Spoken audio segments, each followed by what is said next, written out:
All right. So let's take just a moment to set our motivation for the time we're spending together today. And we can think about what brings us here, what we hope to get from our time together here.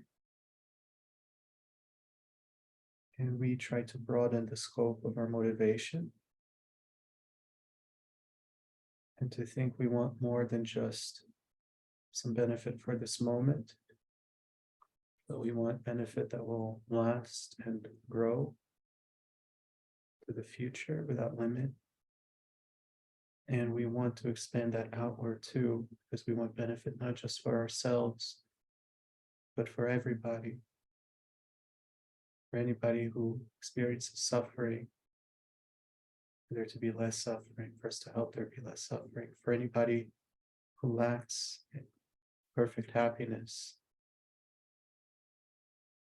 for us to be able to help them achieve perfect happiness. It's for that reason that we learn the skills we learn and do the things we do. And so with that motivation, with that intention, we can settle in and we can discuss. All right. So how's everybody doing, first of all? Okay, hanging in there? Okay. So let me start once again by just asking what questions have arisen or have been percolating, or what insights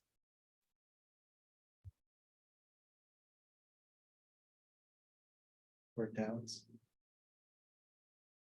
Yeah, for sure, Brent. I have a question I'm going to kind of bumble through.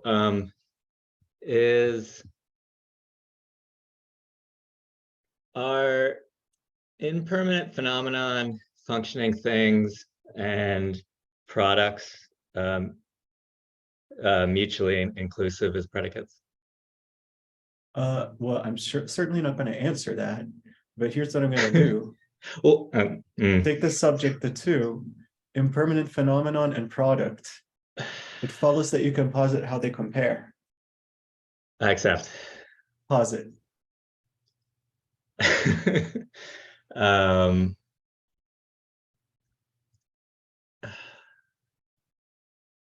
They're mutually inclusive. They're mutually inclusive. Okay, it follows that they're not mutually inclusive. Take the subject. Let me actually think about how I want to do this. Well, I also have a follow-up to this that I wanted to ask that question in order to ask the follow-up, which might clarify things. Well, there's one thing of me figuring out the definition, but I was reading the book earlier this week, and I was reading this statement, which I think we've heard a lot, that the subject, a pot, is a functioning thing because it is a product. And I was thinking to myself, could I just as easily say the subject, a pot, is a product because it is a functioning thing, which kind of seemed like a tautology. And there was kind of a roadblock in my mind of how would I, a lot of the stock examples seem to me to be kind of tautological, and aren't informing what they are because they're mutually exclusive in my mind. Wait, can you say that very last part again? Aren't the understanding of terms and definitions, well, I'm basically saying I'm finding it hard to kind of clarify my understanding of definitions because a lot of the examples to me seem like tautologies. Well, let me start by saying that I think the stock examples might be seeming like tautologies because I'm sure the authors of the system try to pick the most uncontroversial examples just to show us the mechanics of how things work. You know what I mean? Kind of like a little bit like what I do when they say, Snoopy is an animal because he is a dog. It's not a tautology, I grant you in that case, but it's I picked that because I hope that it's a very uncontroversial example, so we can all kind of see what's going on as we're going. Does that make sense? Now, the idea though is this. Let me think for a second if I want to get into this. Hold on.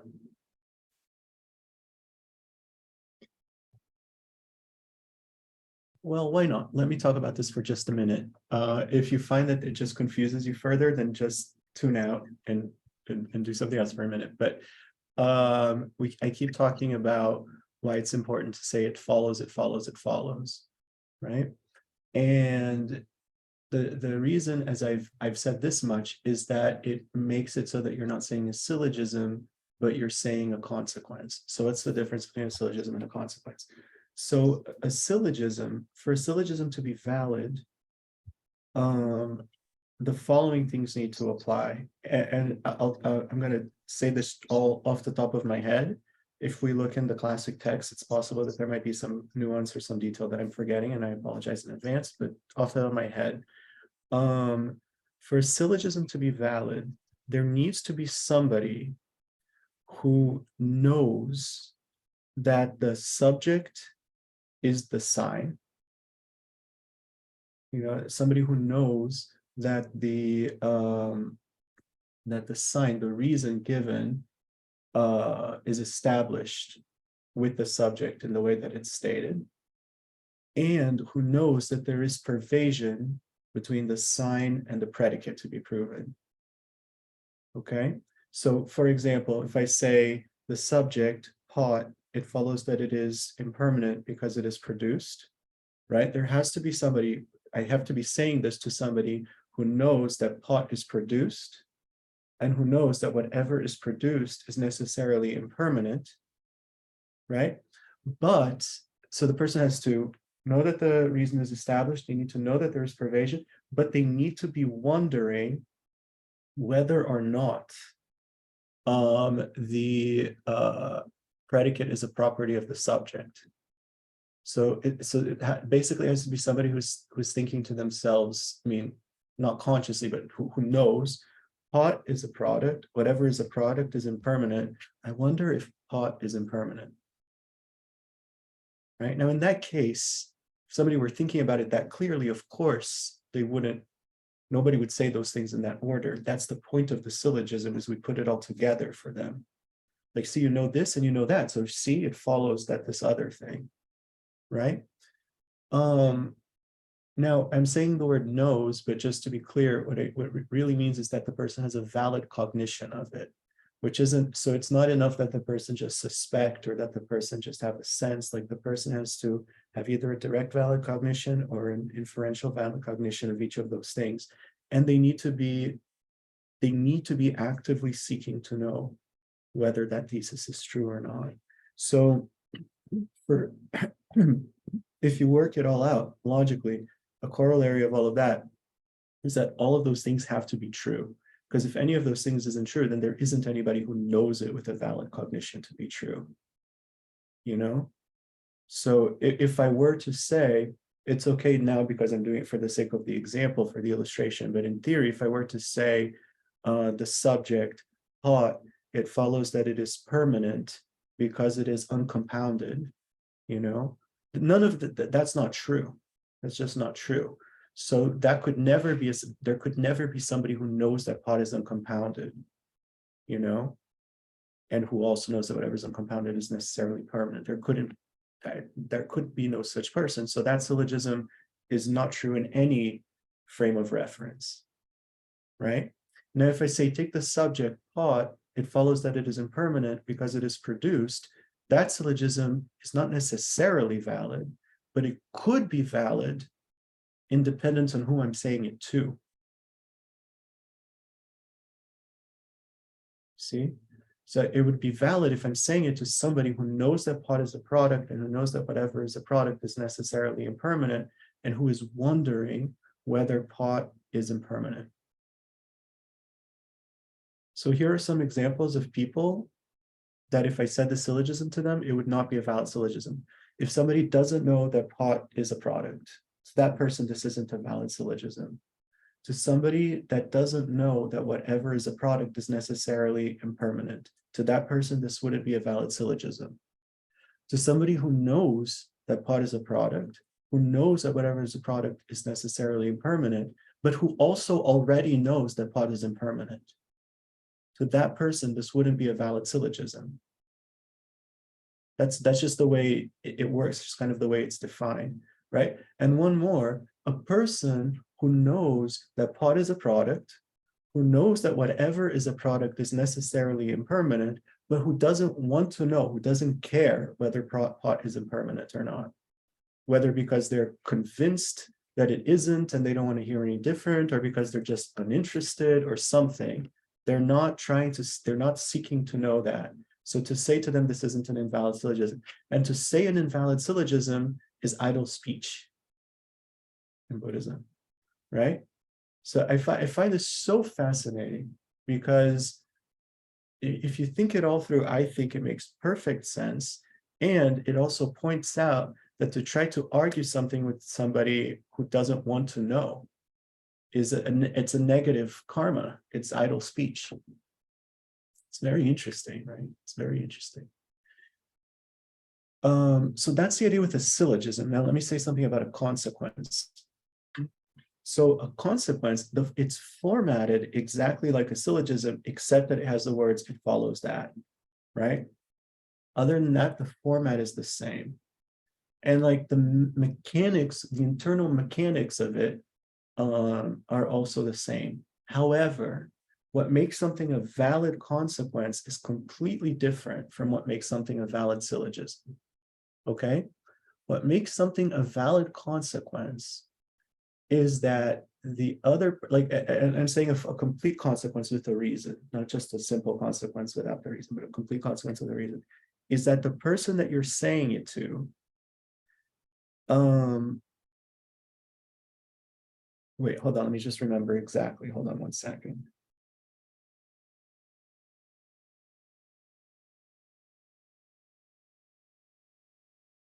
There might be a nuance here that I might have to retract, but if I'm not mistaken, is the person that you're saying it to has to not be able to give you a correct answer, like an answer that fits with reality without contradicting something they've already said. That's what makes it a valid consequence. Will you say that again? Sure. The person that you're saying it to can't be able to give you an answer that is in accordance with reality without contradicting something they've already said. It's completely different. It's completely different, right? So if I say to you, so and when I say like a simple when I say a simple consequence without a reason, that's a little bit it's just kind of like fishing. It's like a way of asking a question in a way. I'm not proving anything. I'm not trying to establish anything. So if I say it follows, take the subject pot, it follows that it is impermanent, right? I'm not proving anything. I'm just trying to get your perspective on that, right? So if you say why, I'll say, okay, then take the subject pot. It follows that it is not impermanent.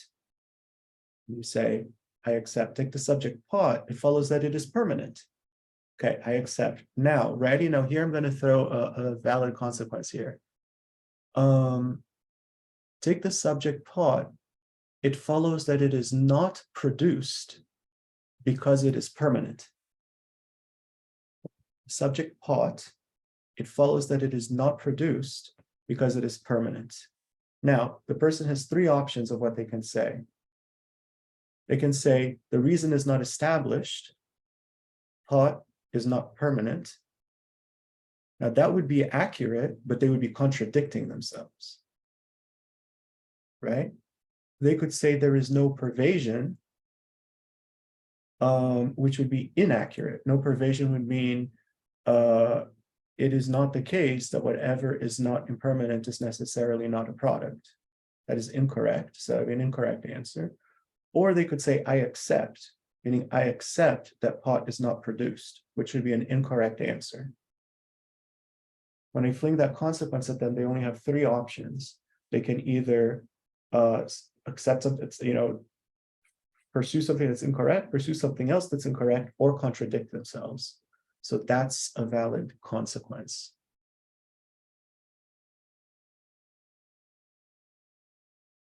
See? And that's not idle speech. Would you give an And example? Yeah, I'll give you another example in just 1 second. But that, and take this with a great deal of caution, but that is the way that you could argue something with somebody who isn't super interested. But still, still, I would be careful for other, reasons, but like to show somebody a consequence of what they're saying, even if they're not looking for that consequence, is fair game. An example, yes, 1 second.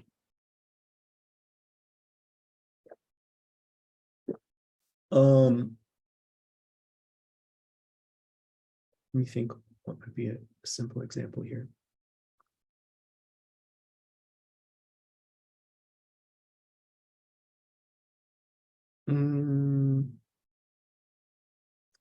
Suppose somebody said,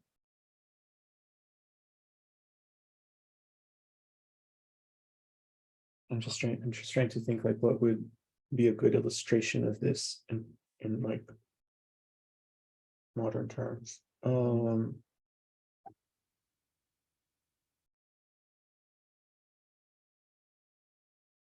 Suppose I said to somebody,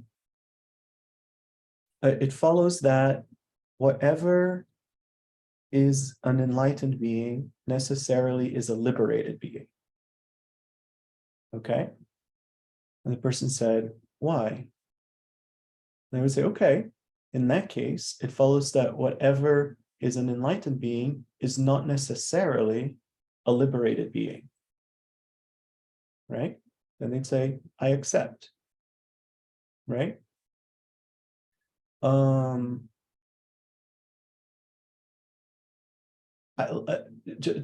the sake of the example, actually, let me even take it one step further.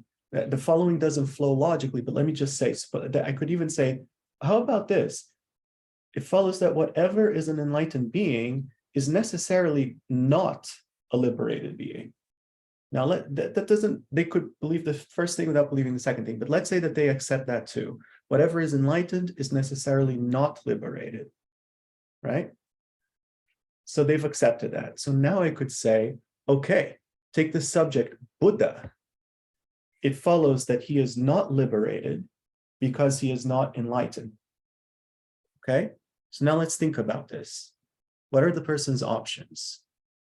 One option is to say, I accept, which means I accept that the Buddha is not liberated. That would be an incorrect. Oops. Wait, am I back? Okay. That would be an incorrect thing to accept. They would be accepting something that is factually incorrect, right? The other thing they could do is they could say the reason is not established. So the consequence was Buddha is not liberated because of being enlightened. Say the reason it's not established means that they're saying that the Buddha is not enlightened, which is also incorrect, right? And the other thing they could say is there is no pervasion. Let's say there's no pervasion. Buddha is not liberated because of being enlightened. No pervasion means if you're enlightened, it's not the case that you're necessarily not liberated. Now that's correct, but that's the opposite of what they said a moment ago. So you've kind of cornered them, so to speak, like not in a mean way, but just like in a way to kind of help them see, like you've kind of cornered them, you've put them in a position where either they're going to have to make another mistake or they're going to have to contradict what they said before.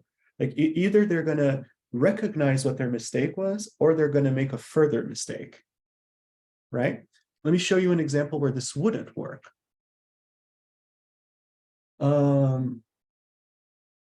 Suppose I said,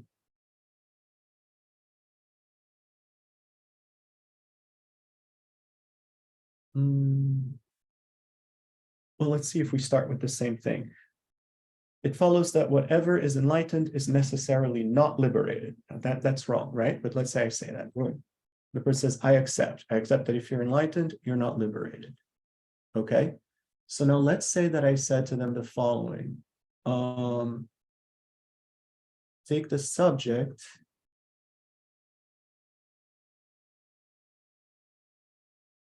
An ordinary being. Take the subject, an ordinary being. It follows that it is not liberated because it is not enlightened. Right?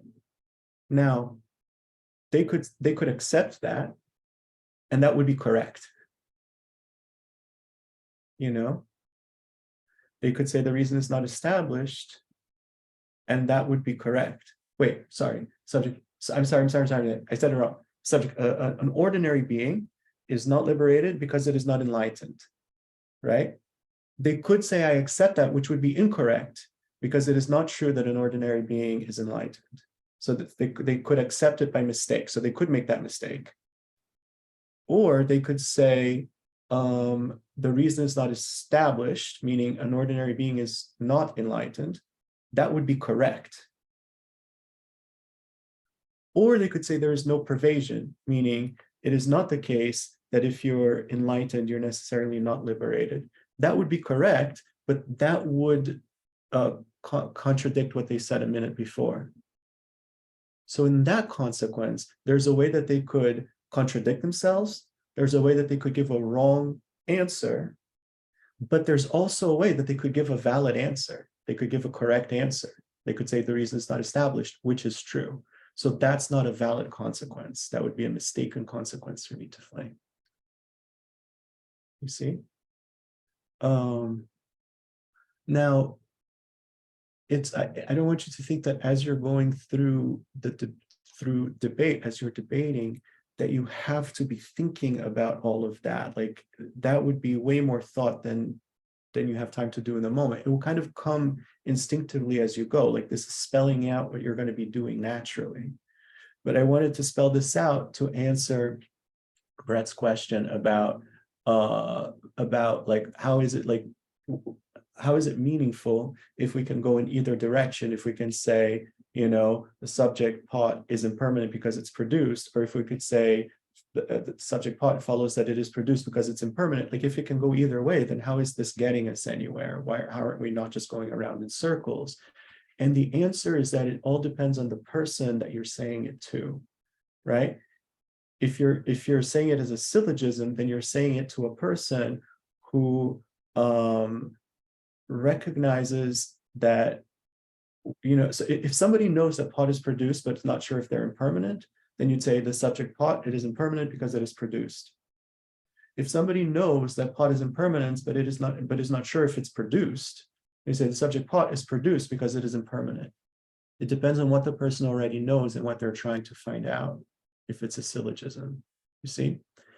And if it's not a syllogism, if it's a consequence, then you would say one or the other, depending on what the person has already accepted, you know, like which is the one that they can't get away with given what they've already said. That was a very, very long answer to your question, but does it do it? Does it answer your question, or is your question still?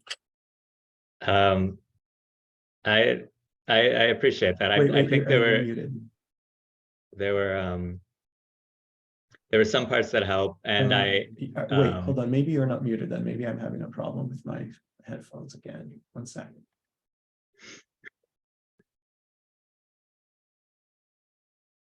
Can you try now? Hello. Can you hear me? Thank you. Yes, thank you. Thank you for that answer. I appreciate the answer. I think some parts helped, and I did come across the part in the book where it talks about valid syllogism and not valid syllogism in those terms of kind of knowing and seeking knowledge. I guess the part I'm still curious about is how do I personally know more about what a product is? How do you personally know is that something I figure out in debate, or I think we've covered this to some degree, or do you mean like, how do I know what the word product, what is intended by the word product? Is that what you mean? Yeah, because I can't imagine it's hard to imagine for me being able to produce a definition during debate to be able to then kind of use. Let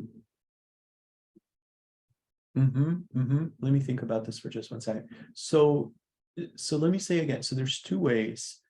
One is to go by the convention of the system you're learning, right? So if you were doing this traditionally in the monastery in Tibet, then you'd be using the definition of product from the textbook that you're learning.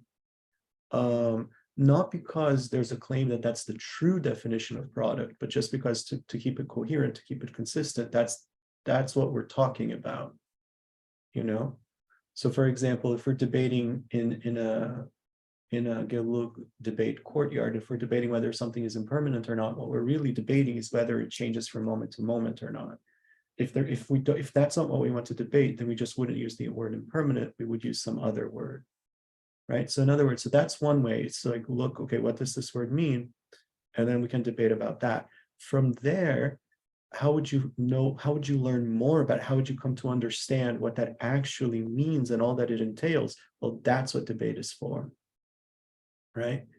Now, the other way is if you're not starting from a common system or from a pre-established, agreed upon definition or even like what's the word I'm looking for, like authority, you know, a pre-established authority, you're just kind of talking, then it goes back to what I was saying last week, which is it doesn't matter what the quote unquote correct definition is, if there even is such a thing, because what you're discussing is what you're understanding.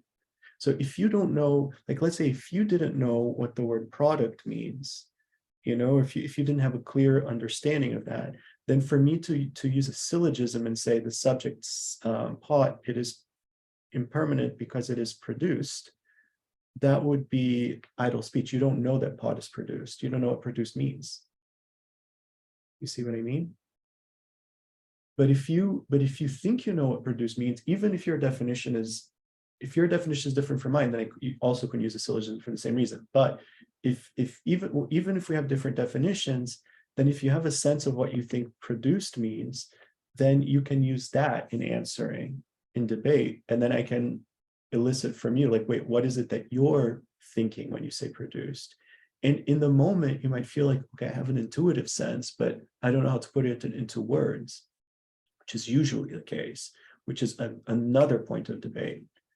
You know, it's like, let's not go because intuitive senses of a definition are tricky because they often shift even in the middle of a thought, you know, like yesterday, and Dinesh, I know you have your hand up and I thank you very much for your patience. I promise I'll get to you. But yesterday I saw something or heard something and it occurred to me about the word species in English.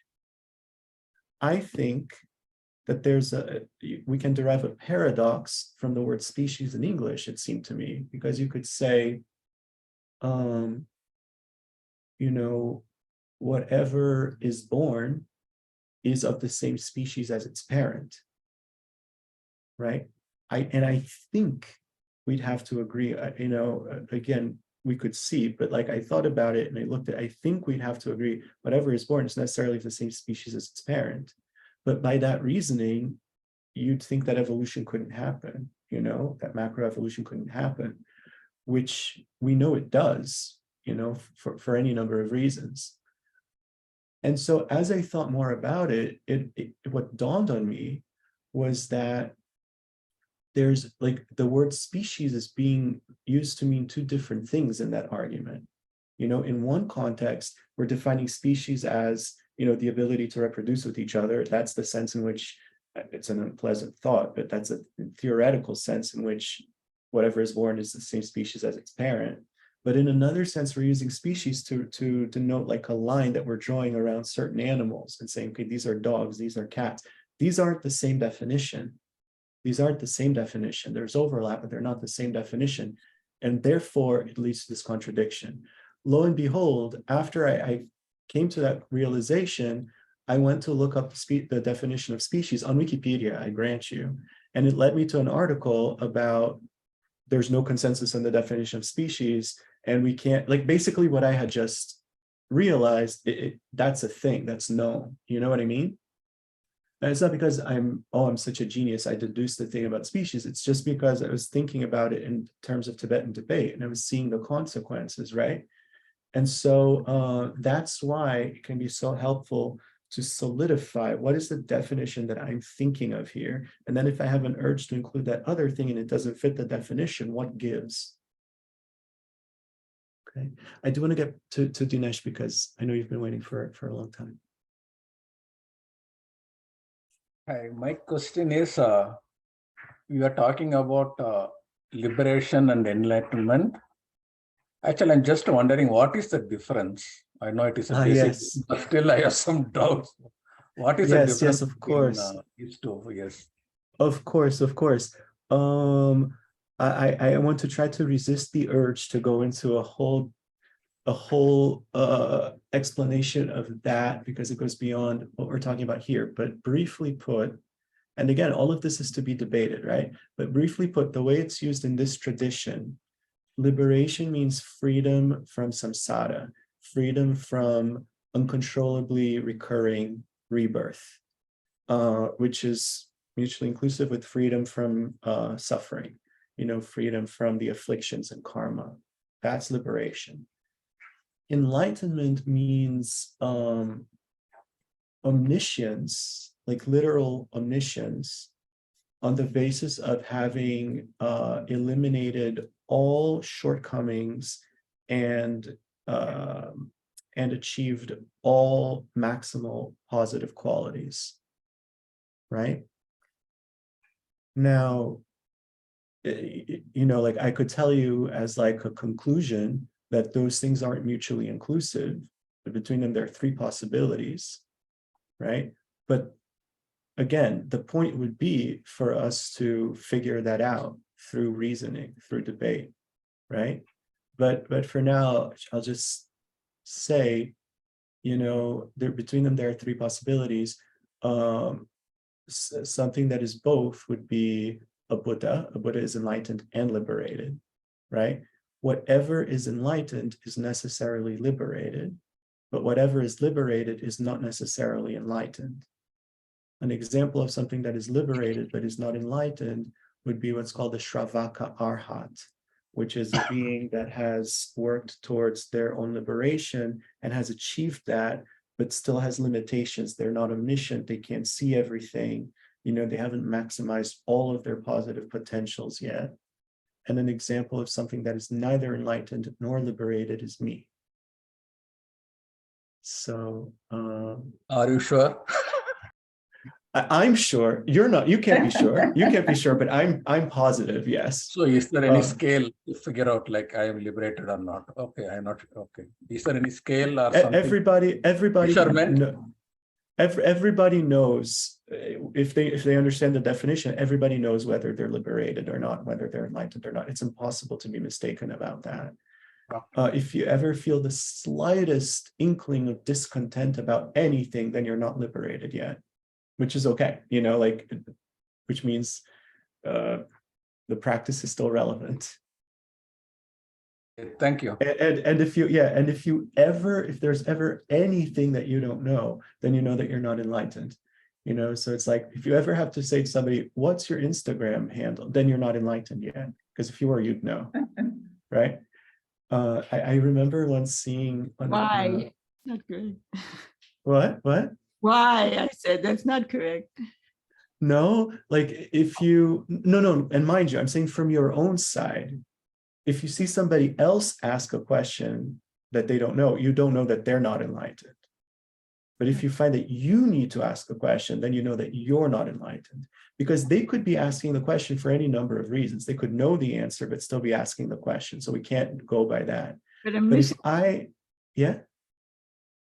omniscience doesn't include things like French or German or something like that. Oh, yes, it does. Oh, yes, it absolutely does. Omniscience includes every phenomenon of the past, present, and future.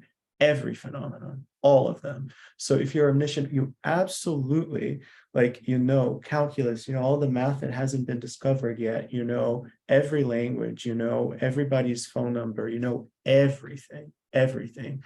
And what's more, just for fun, you can see everything and smell everything and taste everything and hear everything and feel everything and know everything. So like you can see everybody's phone number, you can smell everybody's phone number, you can taste everybody's phone number. That's the fun part. That gets into the inconceivables. But leaving that aside, you absolutely until then, you're simply, all it is that until then you're not omniscient yet. That's all, you know. And so there's still more work. That's why it takes freaking 3 countless great eons. You know, I mean, that's the thing. When you think about the scale of the project here, we need to think about the scale of the goal, you know. One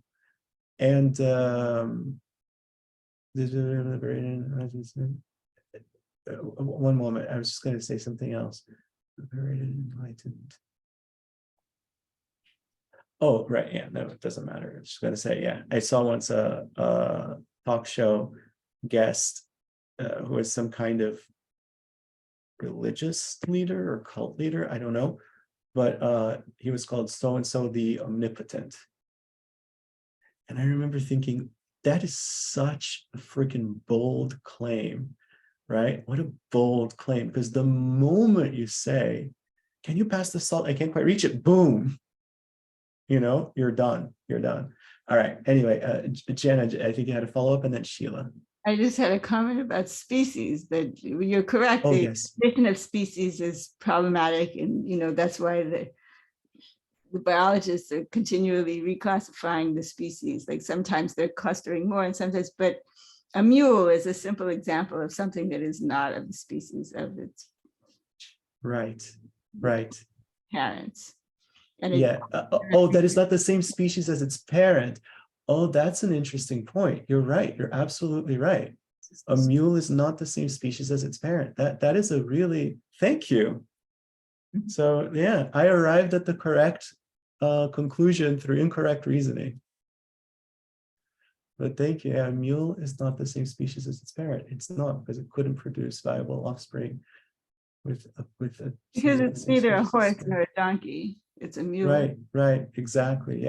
Yeah, well done. Thank you. That's debate, right? So okay, so ready? If we had been formally debating, right, Jenna would have said to me, okay, Jenna would have heard me going on and on about like, oh, you know, because like whatever is born is necessarily the same species as its parent, blah, blah, blah. And she would say, whoa. It follows that whatever is born is necessarily the same species as its parent. And I would be like, yeah, I accept, right? And then she would say, take the subject, a mule. It follows that it is the same species as its parent because it is born.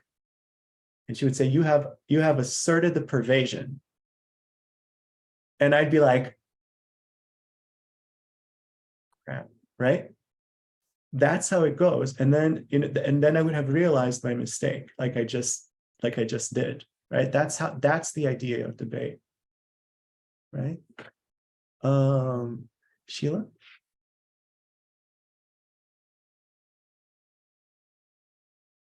Wait. Oh, you're muted. Okay. Okay. I never know anymore. Yeah. Could you define pervasion again or explain it? Pervasion, yes. Yeah. Absolutely. Pervasion means like pervasion is always between two things. It really is between two predicates, right? To be specific. Pervasion means that if whatever is A is necessarily B, meaning there's nothing that you can find that is A that is not also B, in at least one direction. It could be in both directions, but in at least one direction. So for example, whatever is a dog is necessarily an animal. You'll never find something that is a dog that isn't an animal, right? So there is pervasion between dog and animal. The technical way to say it would be animal pervades dog. But the important thing is that there is pervasion between them, right? Another example would be cat and feline. You know, whatever is a cat is necessarily a feline. You'll never find something that is a cat that isn't a feline also. In that case, it happens to go both ways, right? Whatever is a feline is necessarily a cat. Not necessarily a house cat, but like a cat in the general. You'll never find something that is a feline that is not also a cat in the general definition of that word. Happens to go both ways. So in that case, you could say that feline pervades cat, and you could also say that cat also pervades feline. But in the context of a consequence or a syllogism, it doesn't matter whether there's pervasion both ways or whether there's pervasion just one way. As long as there's pervasion in the right direction, that's all that matters. So if I say, take the subject, you know, that cat over there, it follows that it is an animal because it is a cat. All that matters is that animal pervade cat, meaning that whatever is a cat is necessarily an animal without any exception. Does that make sense? Yeah, that makes sense. Good. So what would you do like in the example of a cat and a feline? Like we also use the word cat, like, oh, he's a cool cat. Referring to personality. Very good. Very good. Go in that direction. Take the subject. This is what, so okay. So let's say somebody has accepted, like I have, right? That whatever is a cat is necessarily a feline, right? So you'd say, okay, take the subject, that jazz player over there. It follows that he's a feline because he's a cat. You have asserted the pervasion. Okay, you'd say that to me. And then I'd think about it and say, that jazz player over there is not a cat. So I'd say, the reason is not established. Okay, meaning that jazz player is not a cat. Then you'd say, take the subject, that jazz player over there. It follows that he is a cat because he is a cool cat. Right? Now I have a choice, right? I would look at that jazz player and then I'd say, is he a cool cat or is he not a cool cat? Right? But it's incontrovertible. That guy is a cool cat. So I'm not going to say the reason is not established, but I am going to say there is no pervasion. It is not the case that whatever is a cool cat is necessarily a cat. You see? Now here's another example that is even trickier. Let's say, let me think.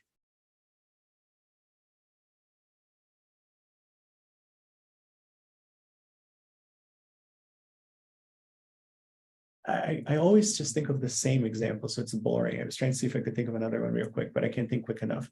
So let's say that I said, whatever is a bank is necessarily an institution that handles money. Okay, boom. Let's say, okay, I accept. Whatever is a bank is necessarily an institution that handles money. You say, take the subject, the site of that river. It follows that it is an institution that handles money because it is a bank. Now what do I do? Right? So now I have, my choices are to say the reason is not established, meaning the site of the river is not a bank, but I want to say, but it is, right?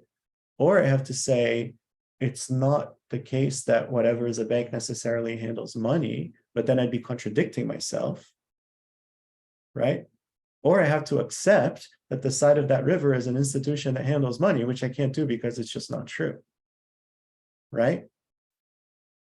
So what do I do? Right? So I have a choice here. Well, let me say it this way. If I don't want to contradict myself, then I really only have one choice in this case. Because assuming also that I'm not going to absurdly say that something that's patently not true, like that side of the river is an institution that handles money, right? So that's out. I'm not going to contradict myself. So my only option, well, let me ask you guys, if I don't want to contradict myself, and if I don't want to accept the absurd conclusion, what's my only other alternative in this case, in this particular case? So let me review the situation. I've accepted whatever is a bank is necessarily an institution that handles money. I've accepted that, right? And now Sheila has come and said, take the subject, the side of that river, it follows that it is an institution that handles money because it is a bank. Now, I don't want to accept that, and I don't want to contradict myself. So what's the only thing left for me to say? No pervasion. So no pervasion would mean that it is not true that whatever is a bank necessarily is an institution that handles money. But I could say that, but then I'm contradicting myself, right? So what do I have to say? Everybody? The reason is not established. I saw somebody, yeah, the reason is not established, right? So I have to say the side of that river is not a bank. Now, how could I say that? How can I defend that, right? Well, the only way that I can say that and defend that is by virtue of the fact that that's not what we were talking about. You know, like you've changed, it sounds the same, but you've changed the subject. That's not the bank that we're talking about, right? So I would have to say, no, the side of the river is not a bank.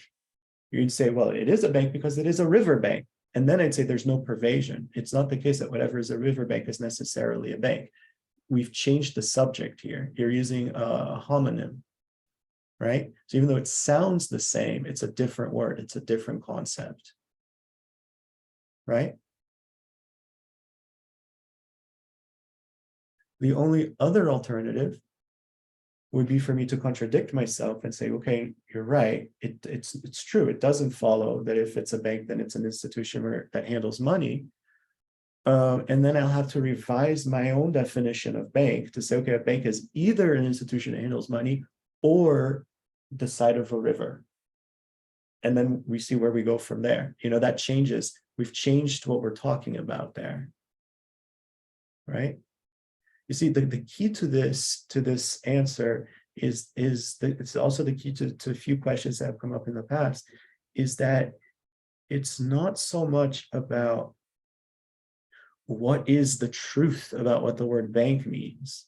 It's more about what is it that we're talking about.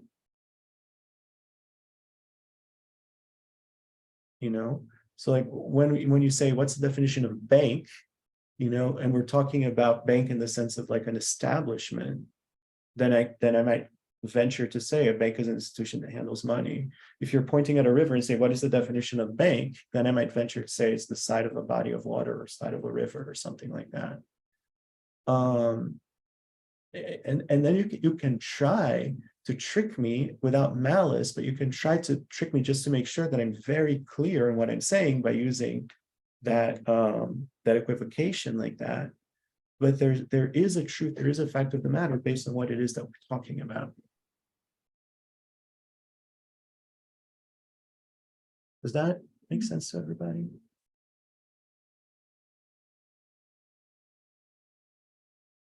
Daniel Perdue talks about this somewhere in the book. He uses the example of Coke, where it can either mean a mineral or a beverage or a drug, right? So it's interesting.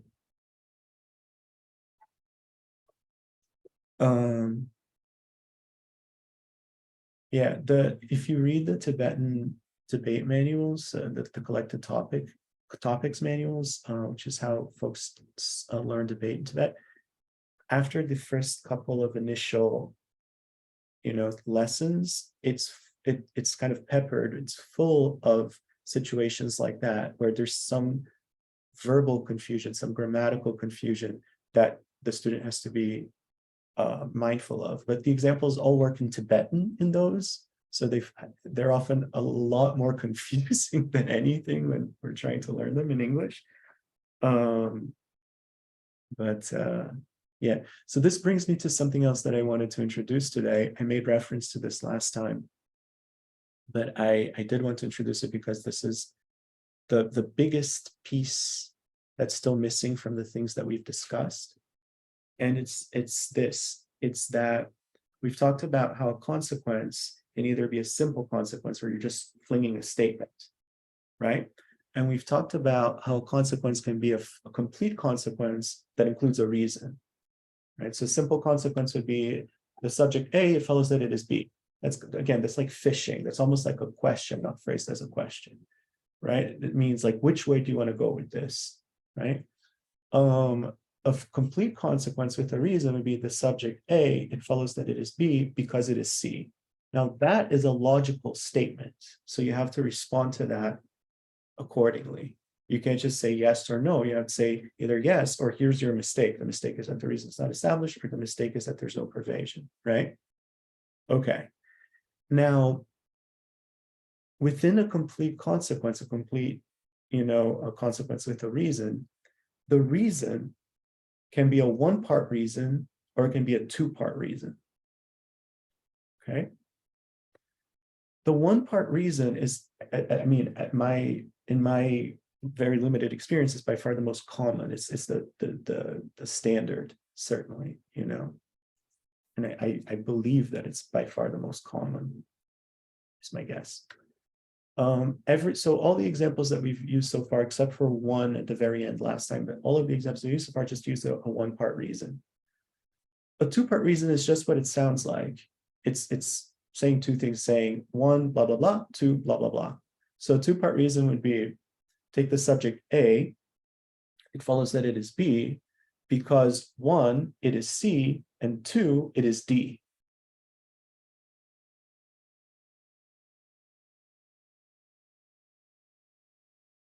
So I could say,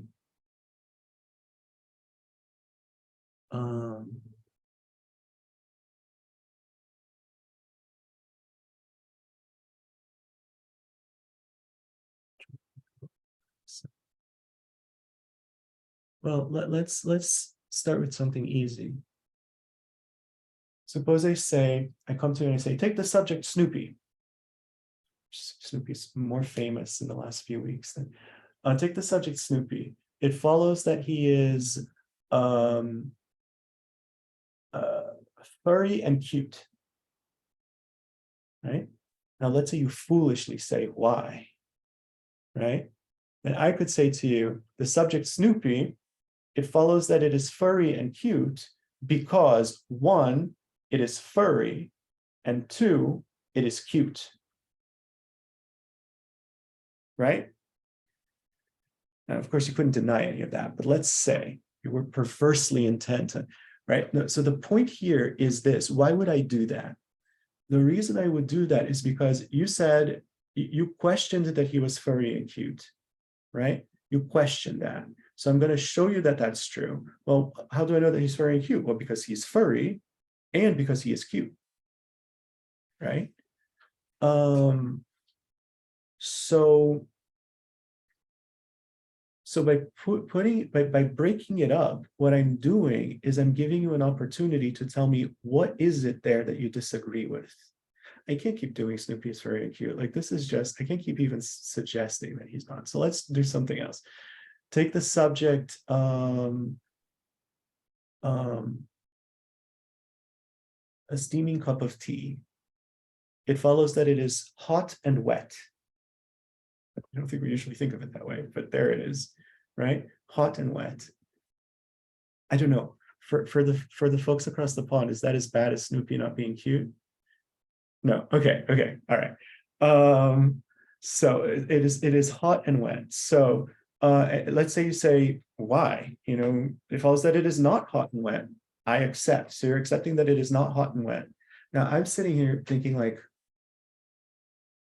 what? Like, how do you think it's not hot and wet? So let me see if I can get at what your objection is. So I'm going to say it follows that it is hot and wet because 1, it is hot, and 2, it is wet, right? So now you have an opportunity to tell me what it is that you disagree with. So either you disagree because you think it's not hot, or you disagree because you think it's not wet, or you disagree because you both think that it's not hot and you think that it's not wet, right? And so there, now I'm giving you an opportunity to get into that. So if I say it is hot and wet because 1, it is hot, and 2, it is wet, then here are the things that you can say. You can either say the first part of the reason is not established, or you can say the second part of the reason is not established. And there's one other thing that you can say that I'll hold off on for the moment. I'll come back to, okay? But first part of the reason is not established, the second part of the reason is not. What if you think that neither part of the reason is established? What you would do is you would say the first one is not established. We discuss that. Then when we come back to it, then you'd say the second is not established, and we discuss that because we want to do things one at a time, right? So if I say, you know, take the subject, a tree, it follows that it is permanent and magical. I don't know, right? Well, I mean, permanent and supernatural. Okay. Take the subject, the tree, it follows that it is permanent and supernatural. Right? Why? Like, it is permanent and it follows that it is permanent and supernatural because 1, it is permanent, and 2, it is supernatural. Now, you don't believe either of those things, right? But you'll always do it in order. So you'll say the first part of the reason is not established, right? If you ever say the second part of the reason is not established, I can assume that the first part of the reason is established as far as you're concerned. That's mostly, I think, just to kind of keep us on track without having to remember where have we been, where are we going, you know?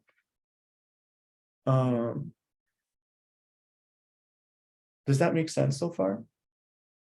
So let's say that we're doing the opposite, though. Let's say that I say, take the subject, a tree, it follows that it is impermanent and natural. Okay? Why? It follows that it is impermanent and natural because 1, it is impermanent, 2, it is natural. Right? The first part of the reason is not established. Okay, take the subject, a tree. It follows that it is impermanent. That's what I'm trying to establish now. It is impermanent because it is produced. Let's again, just for the sake of rapidity, let's say that you say, oh yeah, that's true. I accept. Okay, let's say, the subject, a tree, it follows that it is impermanent. I accept. Then I come back, take the subject, a tree. It follows that it is impermanent and natural because 1, it is impermanent, 2, it is natural. You have accepted the first part of the reason. You see what I'm doing? Then you could say the second part of the reason is not established. So take the subject, a tree. It follows that it is natural because it occurs spontaneously in nature. Just making something up here, right? Let's say you say, okay, I accept. Take the subject, a tree. It follows that it is natural. I accept.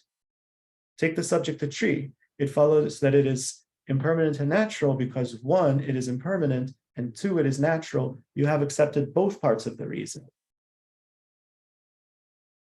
You guys follow what I just did? Yeah? Okay. Now, there is one other answer you can give, and again, I'll come back to that in just 1 second, but leaving that aside, your only options now are to either accept that a tree is impermanent and natural, or to say there's no pervasion, meaning it is not the case that whatever is impermanent and is natural is necessarily impermanent and natural. But you can't really do that. You know, you can't really do that. Asterisk. Okay? You can't really do that, asterisk. Let me come back a second and let me say the other answer that you can give. There's one other answer that you can give, which is the combined reason is not established. Now, this means something very specific. This means something very specific. This means that you can't very well deny the way that the thing has been phrased, the way it's been phrased, you can't very well deny the first part, and you can't very well deny the second part. But the way that it's phrased, you can't accept that sentence as a complete sentence either, right? I'll give you first an example where I suspect this is the answer I would, well, no. Let me give you the classic example. The classic example would be if I said something like,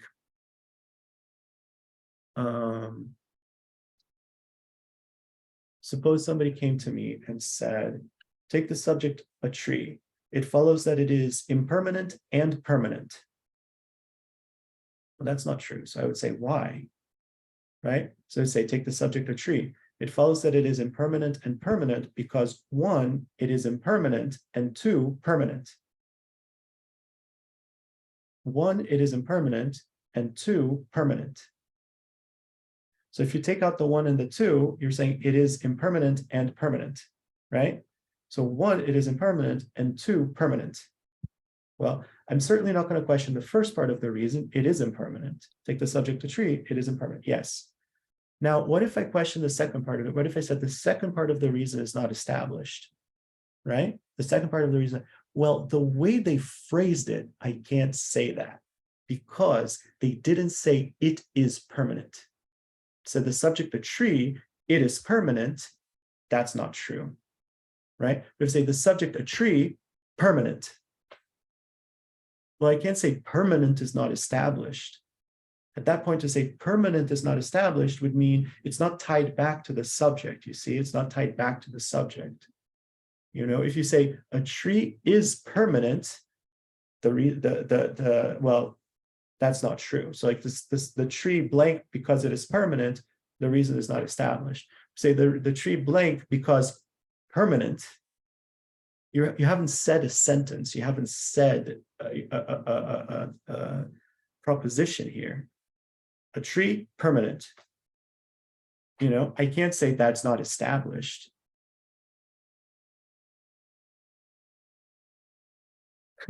Okay, you guys are looking exactly the way I felt when I first learned that. So that's very validating. Yeah, because is it not? Is this a difference between Tibetan language and English, perhaps? But I would have said that it is implied within the second part of your sentence that you are saying the tree is right. Permanent and right. the tree is impermanent. Right. For a very long time, that's exactly what I thought. For a very long time, I thought like, oh, this is just the way it's said in Tibetan. Like in English, it's clear what is meant. And so I ignored it. But I've come around to thinking that there's more to it than that.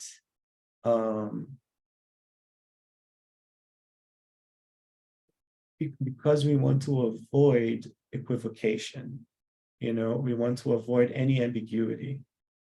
And we want to be very clear on what we're accepting and what we're not accepting, right?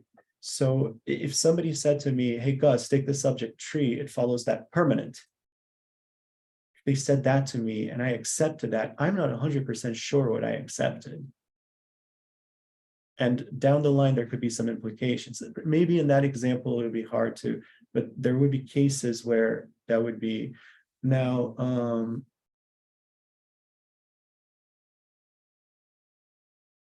let's see if I can think of an example. Here's something. Let's say that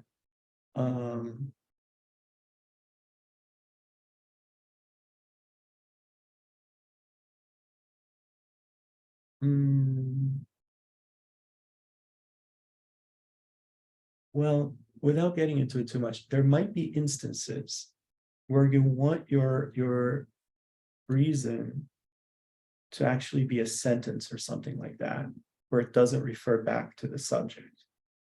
There might be certain rare circumstances. I mean, I know rare in my experience, circumstances where you might want to do that, you know, like you might want to say like, You know, a tree, well,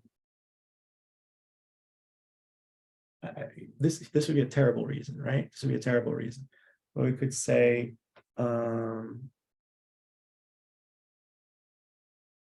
time is relative. Well, actually, this might be a fair reason, perhaps.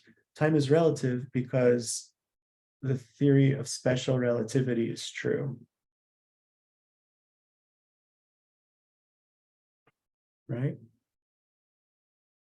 Let's assume even that's correct. I think that's correct, but let's just assume that it is. Time is relative because the theory of relativity is true. Those don't refer back to a subject if you think about it. They don't have a common subject. So you'd have to use like a dummy subject. You'd have to say, take the subject reality. It follows that time is relative because the theory of relativity is true. I think I'm putting the cart before the horse here.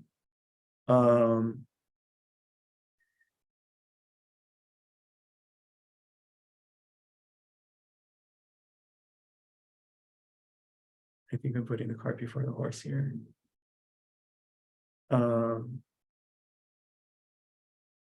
But for now, I'll just say, sorry, trust me.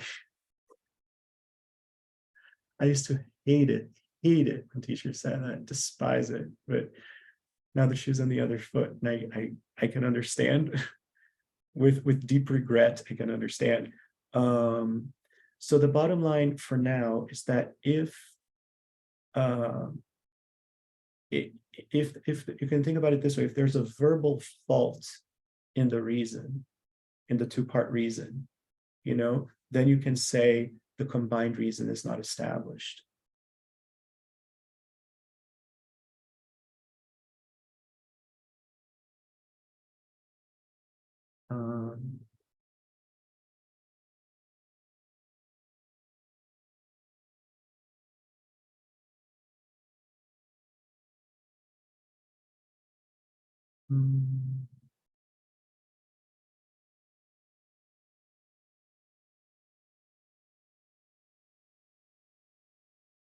What about this? I don't know. I'm just thinking of this. I don't know if it'll bear out, but like, let's say, take the subject, that crowd of people over there. That crowd of people over there.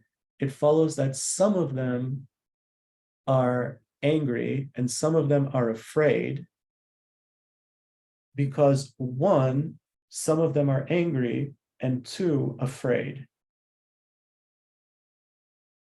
That doesn't really bear out. That doesn't really bear out. Sorry, I tried.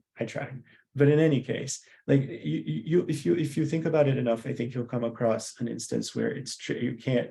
So the point is, you can say the combined reason is not established. Now you can't just say that willy-nilly. You can only say that if there's a verbal fault, if there's like a problem with the way that it's being stated, right?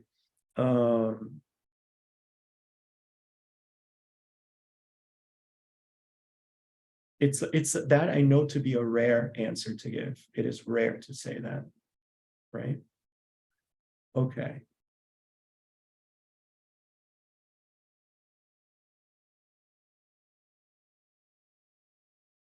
Another way to think about it is that either both parts of the answer need to be referring back to the subject, or else neither part of the answer must be referring back to the subject. You can't have one part of the answer referring back to the subject and one not. If you have that, then either you're going to say one is not established, or then the combined reason is not established.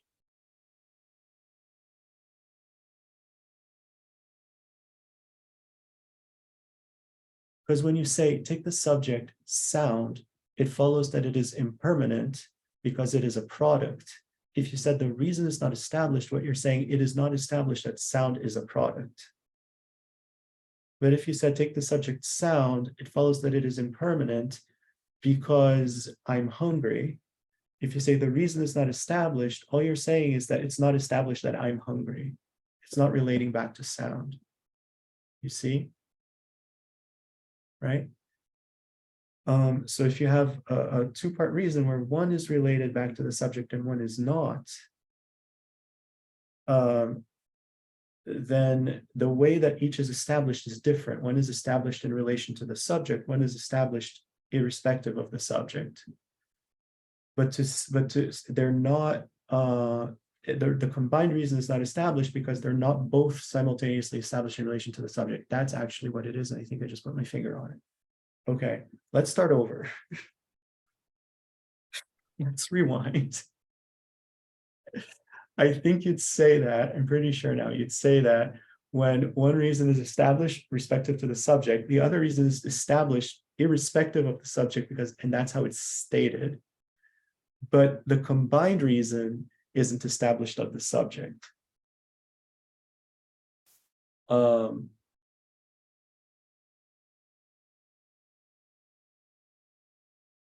Like, take the subject Gus, it follows that it is on Earth and outer space. Why? It follows that it is on Earth and outer space because one, it is on Earth, and two, outer space. Right? Well, is on Earth is established relative to Gus, and outer space is established. It's just established as a thing. So I can't say outer space is not established. And that's what you said, to outer space. This is where it feels like it's just playing with semantics. Mhm. It is, I think If it you is. were to say that sentence in English, which you are, we know what you mean. You mean that you're in outer space and you're on Earth. So therefore, I understand it's not logical. Yeah. It's not combined because it's not correct grammar. That's where it feels like it's just. I would say, no, it's not that it's not correct grammar in terms of English grammar. It means that if you, I would argue it's not so much playing with semantics, it's paying very close attention to the syntax, to the logical syntax. You know, it's just being very clear. What is the statement here? Are you just saying space? Because in the system, we would say that something is established if it exists. So space, is it established? Yes. You know, I can't, if you say space, I can't say that's not established. That would be me saying that space doesn't exist. But your context is in relation to the subject that you've mentioned at the first part of the sentence. Yes. For now, just trust me. Yeah, sorry. No, you're good. You're good. I'm sorry about that. So Linda. So I hear what you're saying about the, well, maybe I won't. Let me just ask. It sounds like the combined reason is not established sort of supersedes. It's at the phrase level of the and, as opposed to either of the two parts of reasons. And then therefore a simple approach is, would it be possible that if I saw a logical contradiction in the two-part reason, I could just say the combined reason is not established and not think about the subject at all? I'm not Because sure I understand exactly what you mean. Well, to say that you're on Earth and you're on the moon, or Gus, the subject Gus is, well, I don't remember exactly your example, but the reason was on the Earth and on the moon. And on the moon, sure. I don't know if it's possible to have someone on, well, it's not, to have them on the Earth and on the moon at the same time. I mean, anyway, there might be something on both, but so that just seems like a contradiction that would stop it. I get what you're saying now. The reason you can't just do that is because the order in which you'd give, like first you'd say if the first part is not established, then you'd say if the second part is not established, then you'd say if the combined reason is not established, then you'd say if there's no pervasion. Like that's kind of the logical sequence here. But then you'd always blow out on the second one, or whichever one you aren't at, right? You aren't on the moon. Yeah. So for example, if I said take the subject Gus, it follows that it is on the earth and the moon, because one, it is on the earth, and two, it is on the moon, then I would say the second part of the reason is not established. But if I said, take the subject Cutz, it follows that it is on the earth and the moon because one, it is on the earth, and two, the moon, then I would say the combined reason is not established. I think I'm with Andrew. Maybe this is a translation thing. Yeah, maybe we'll get used to it. In practical terms, I would come close to saying don't worry about it, because it's like if you ever find yourself in a situation where something is really wrong and you like with the two-part reason and you can't put your finger on it, then think back and see if this might be it. And if so, you'll probably get it then, if that makes sense, you know, but most of the time that won't happen. The person would have to be either going way out of their way to trick you, or they would have to be very confused. Like it's not just naturally going to happen ordinarily. Dinesh? Yeah, is there any limit? Is it that only we can go up to 2 or we can go more than 2 reasoning? That's a good question. That's a really good question. The answer is I've wondered that myself. I can't swear to you. I don't know for sure in practice whether in debate courtyards they ever do go farther than 2, but I can tell you that 2 is sufficient. You can do everything if you limit yourself to 2. Like if you were to limit yourself to 1, there are things you couldn't reach logically. But if you limit yourself to 2, you can reach everything logically. Because let's say, suppose I said, take the subject Snoopy. It follows that it is, well, how am I going to remember something? It's like it's cute and furry and friendly and kind. Cute and furry and friendly and kind, because 1, it is cute and furry, and 2, it is friendly and kind. If you say the first part of the reason is not established, I can say, take the subject Snoopy. It follows that it is cute and furry because 1, it is cute, and 2, it is furry. I can keep, as long as I can divide it in 2, I can keep dividing it in 2 to find the specific objection. I don't need to say 1, it is cute, and 2, it is furry, and 3 is friendly, and 4, it is kind, for you to have to say the third part is not established. Do you see what I'm saying? Like you can chop it finer and finer as needed.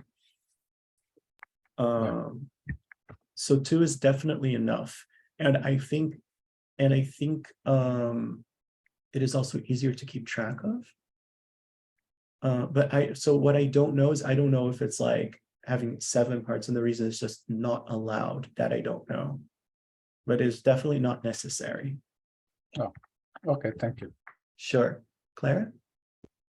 Hi, I have 2 things now. One in response to what you just said, because I thought of an example, but Yes. the other one was, the other quick one is on the previous point, when you have the combined reason is not established. Yes. Wouldn't a good challenger avoid that kind of ambiguity and just say, and it is on the moon, rather than? Yeah, You know, I think so. That's that why I just think it's sloppy? so. That's why I think it's so rare, because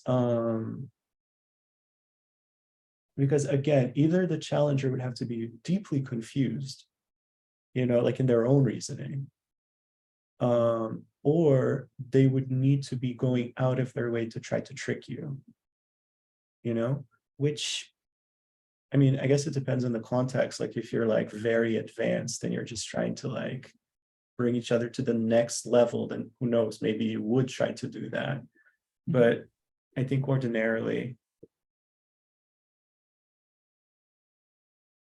we probably wouldn't.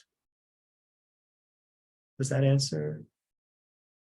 Yeah, it just came to me that, you know, as a challenger, you'd want to avoid Yes. being disproven by just sloppily forgetting to mention the subject. So you Exactly.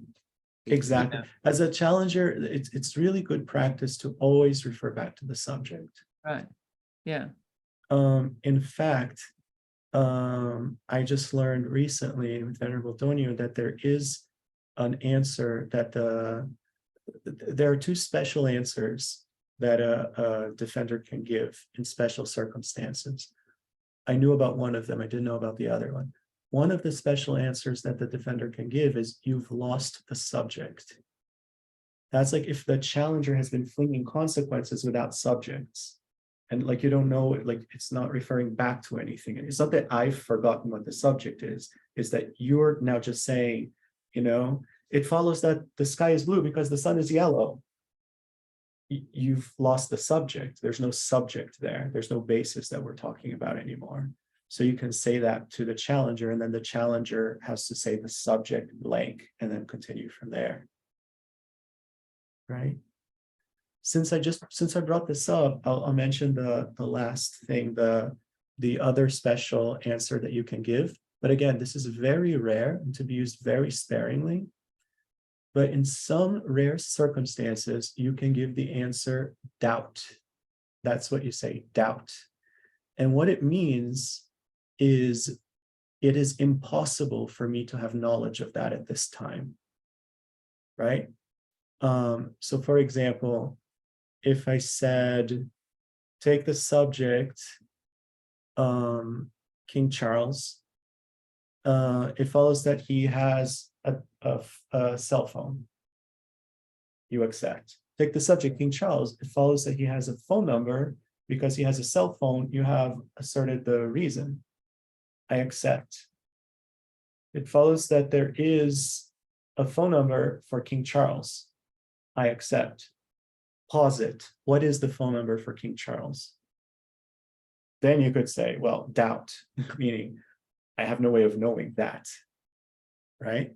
There is one, but I don't know what it is, right? But that's the only time when you would say that. Like if somebody asks you to give an example of something to back up your claim, you can't just say doubt.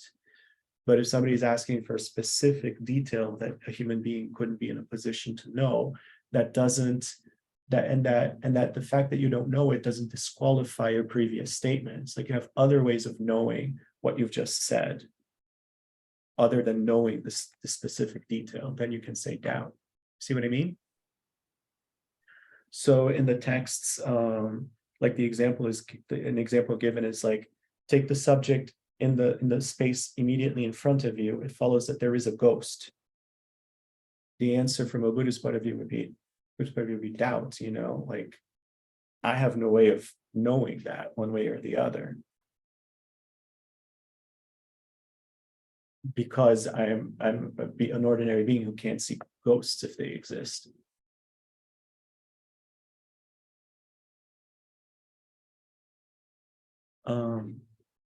Yeah, Jenna.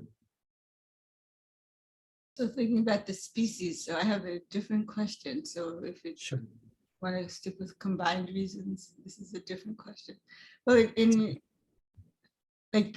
English, you would say most species, most offspring born of species. Can that be a subject? Or can you? That's a great question. That's a really, really good question.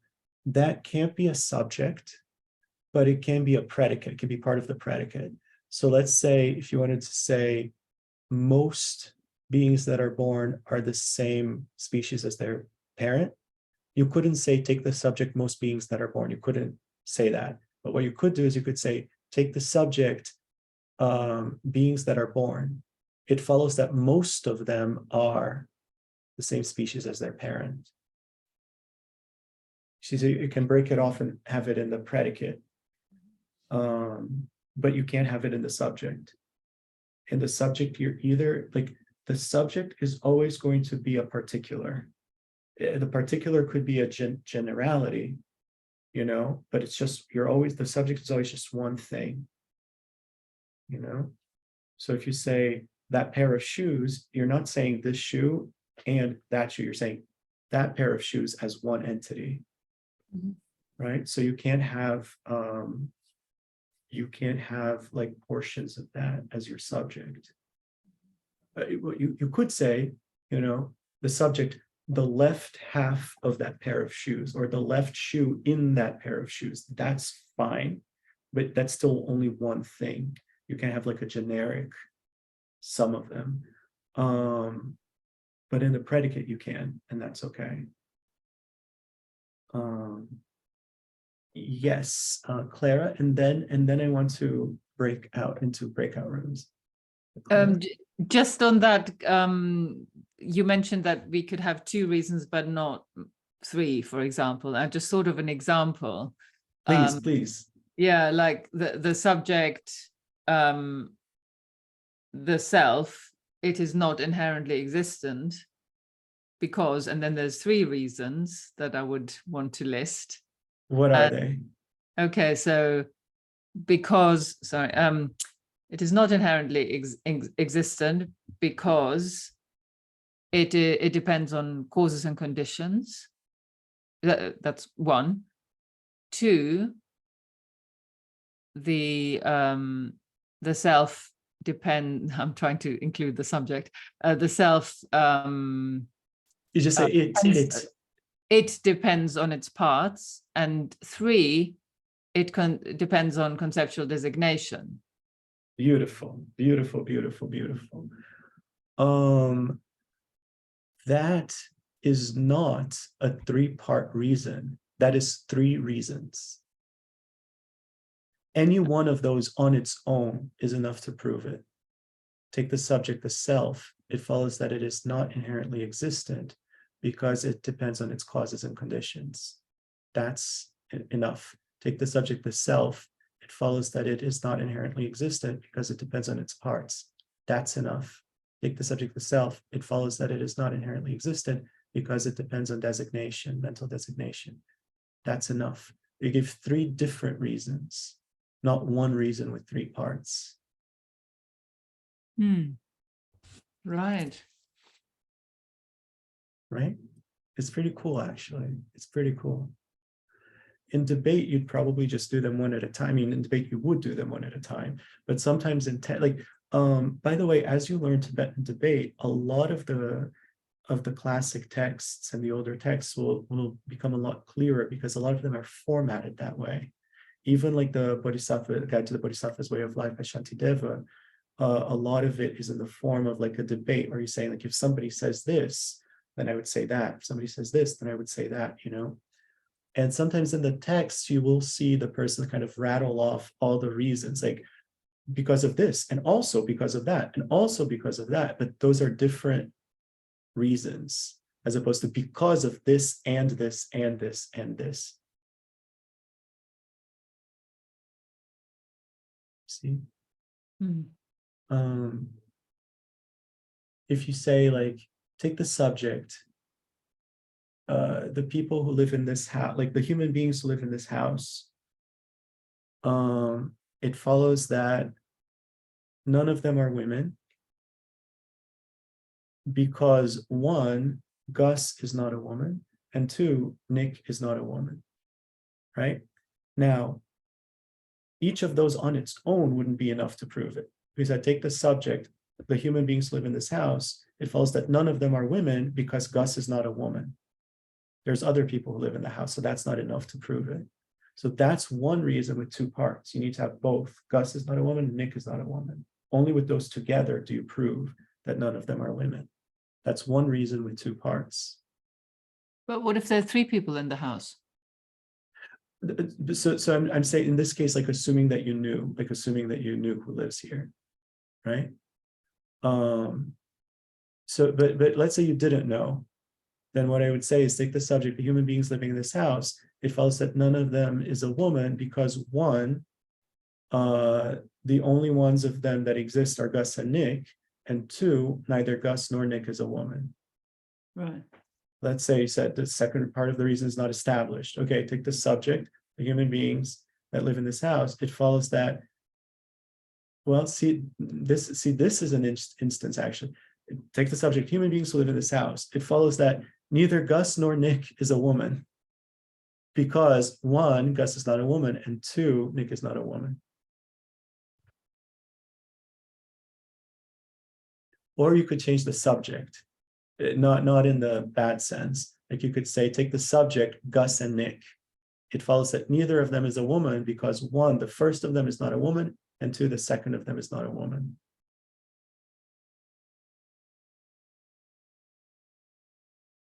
okay, I wanted to go into breakout rooms, but actually, let me say this because this might make things a little bit more confusing at first, hooray, but I think it might really clarify some things in a second.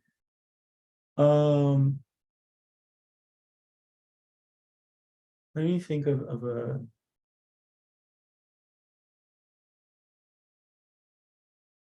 well, let's just stick with that.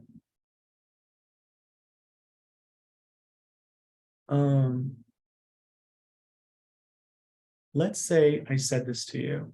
Take the subject, Gus and Nick. Nick is my husband.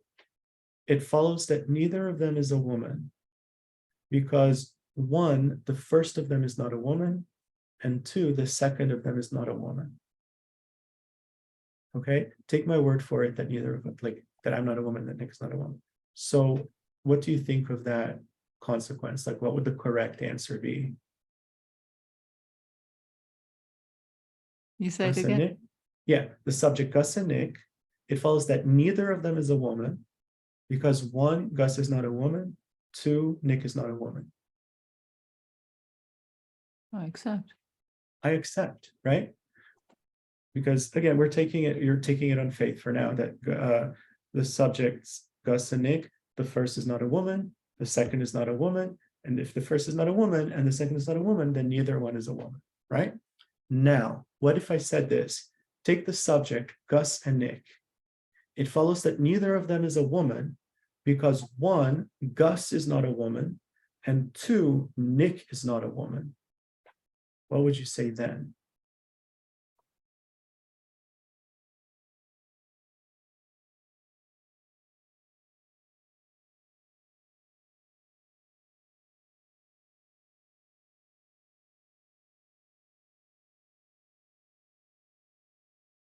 Wait, what was the difference to the first version? Let me say them both again. The subject is Gus and Nick. I'm not going to keep repeating that for the moment. Take the subject Gus and Nick. Number one, the first option. It follows that neither of them is a woman because one, the first of them is not a woman, and two, the second of them is not a woman. Second option. It follows that neither of them is a woman because one, Gus is not a woman, and two, Nick is not a woman. Okay. Oh, fun. All right. The correct answer is there is no pervasion. Okay. And this is, okay, remember, we're doing logic here. We're not using, like in linguistics and sociology, there's something called the principle of charity, which is like if somebody, let's say like if somebody misspeaks, this is a simple example, if somebody misspeaks, like you don't go by what they literally said, you go by what you get that they meant, right? With logic, we can't do that because very often mistakes sneak in through that. We're not trying to be hard asses. We're not trying to be like pedantic and mean. We're just trying to make very sure that we're saying the same thing and really understanding it the same way, right? So in this case, it does logically, it does not follow that if Gus is not a woman and Nick is not a woman, then necessarily neither of them is a woman. Here's why. Take the subject, Thelma and Louise. It follows that neither of them is a woman because one, Gus is not a woman, and two, Nick is not a woman.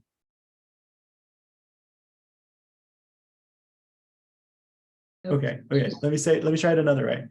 Supposed to say, take the subject Gus and Nick. It follows that neither of them is a woman because one, Gus is not a woman, two, Nick is not a woman, right? If you say, I accept, right, then you're accepting that the reasons are established, you're accepting that there is pervasion. If you're accepting that there is pervasion, then I would say to you, it follows that whatever is such that Gus is not a woman and Nick is not a woman, necessarily is such that neither is a woman. That's what pervasion means there. Okay, let me do this. I really think this is an important point, which is why I think it's worth.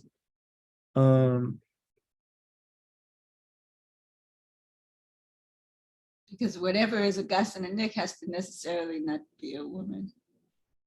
That's not quite it, but you're getting warmer, I Yeah, think. the way around. Whatever is not a woman has to necessarily be a Gus or a Nick. Not exactly. Hold on, I'll show you. It follows that neither. You're just repeating the subject. You're It's a repeating the woman. thesis. You're not providing a reason. That's still not it. I like the way you're thinking, but that's still not it. Because hold on, Gus is not a woman, and Nick is not a woman. Okay. We don't even need to make this a two-part reason. We can even do this with one-part reason. So I'm going to do that just to keep it simpler, right? So the subject, Gus and Nick, it follows that neither is a woman because Gus is not a woman and Nick is not a woman. That is a one-part reason. I'm not breaking it up into two, right? If you challenge this reason, then I would say, well, Gus is not a woman and Nick is not a woman because one, Gus is not a woman, and two, Nick is not a woman. Then I'd break it up into two. But for now, we're keeping it as one. Okay. Is the reason established? What would it mean to say the reason is established? The reason is established means the subject, Gus and Nick, Gus is not a woman and Nick is not a woman. That's true, right? Now, what would it mean to say that there is pervasion, right? Pervasion always means whatever is the reason necessarily is the predicate, right? So pervasion here would mean whatever is such that Gus is not a woman and Nick is not a woman necessarily is such that neither is a woman. That's correct. To establish that the reason is established, you're connecting the reason to the subject, right? But to establish that there's pervasion, the subject doesn't enter into it. You're connecting the reason to the predicate. So you have to forget what the subject is here. What you're trying to say is that whatever is not a woman is not necessarily Gus or Nick. That's not what I'm trying to say. Let me give you a simpler example first then. Hold on.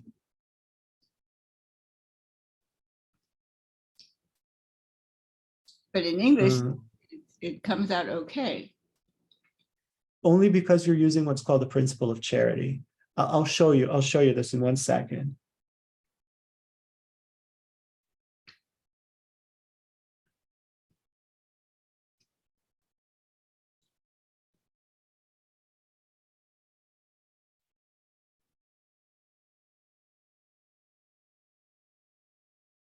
Okay, take this consequence here.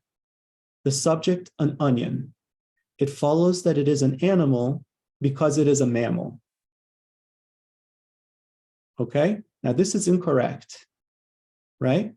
Why is it incorrect? Because an onion is not a mammal. The reason is not established. So that's enough. However, suppose that we were to press on. Is there pervasion? Yes. There is, I mean, we can't say there is pervasion just because the reason is not established. But in principle, yes, there is pervasion. It is true that whatever is a mammal necessarily is an animal. That's not the problem with the reasoning here. If we plug in something else, if we plug in Snoopy, the subject Snoopy, it follows that it is an animal because it is a mammal. That's good because now the reason is established and the pervasion was always there, right? Whatever is a mammal is necessarily an animal. So the pervasion has nothing to do with the subject. The pervasion is between the reason and the predicate. The pervasion is looking, what is the reason? Mammal. What is the predicate? An animal. Is it true that whatever is a mammal necessarily is an animal? Right? Now watch this.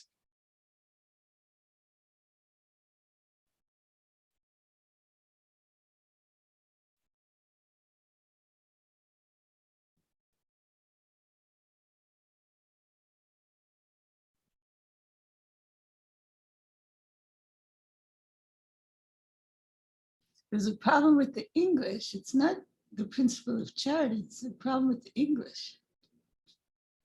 Let's see. Look at this one. The subject, Snoopy, it follows that it is a dog because it is an animal. What is the correct answer here? There's no pervasion. Exactly. You can't accept this. It's true that Snoopy is a dog. And it's true that Snoopy is an animal. The reason is established, Snoopy is an animal, but it is not true that whatever is an animal is necessarily a dog. You see that? So you can't accept this consequence. You have to say there is no pervasion. That's the only correct answer here. Because again, whether the reason is established is between the subject and the reason, but whether there is pervasion has nothing to do with the subject. Whether or not there is pervasion is a question about how the reason and the predicate relate to each other, animal and dog. And it is not true that whatever is an animal is necessarily a dog. Is that much clear? Your predicate, if you going back to the Gus and Nick example, your predicate specifically mentioned neither, which is specifically referring to Gus and Nick. Nope. That's the principle of charity. That's the mistake. This is not saying anything about Gus and Nick. This is saying the word neither. I see. So that's implied, but we'd have to actually say neither Gus nor Nick. Yes, because it's not really implied. In this particular case, you're reading it that way.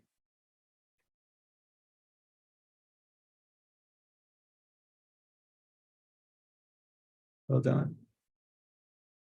This is the last one, I think.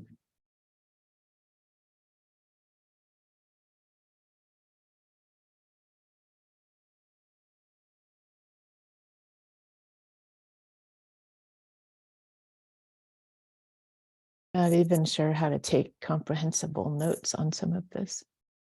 Yeah.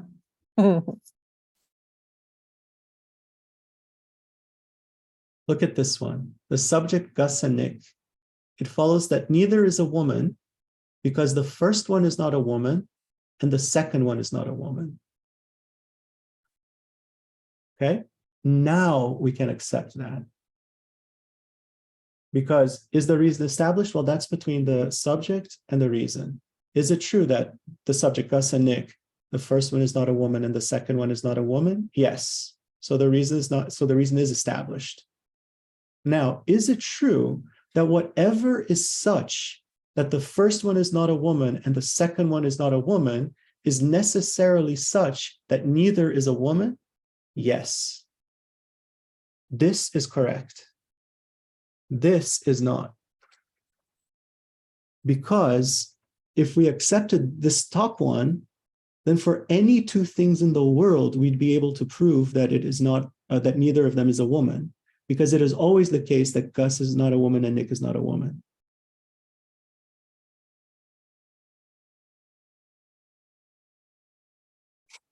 So can you just say that last bit again? Because I got the other example, but not this one. This one's still what the problem is.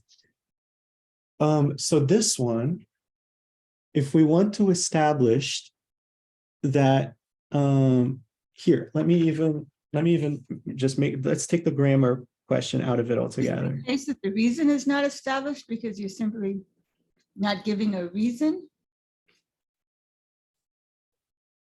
No. I changed the English just a little bit to make it less problematic.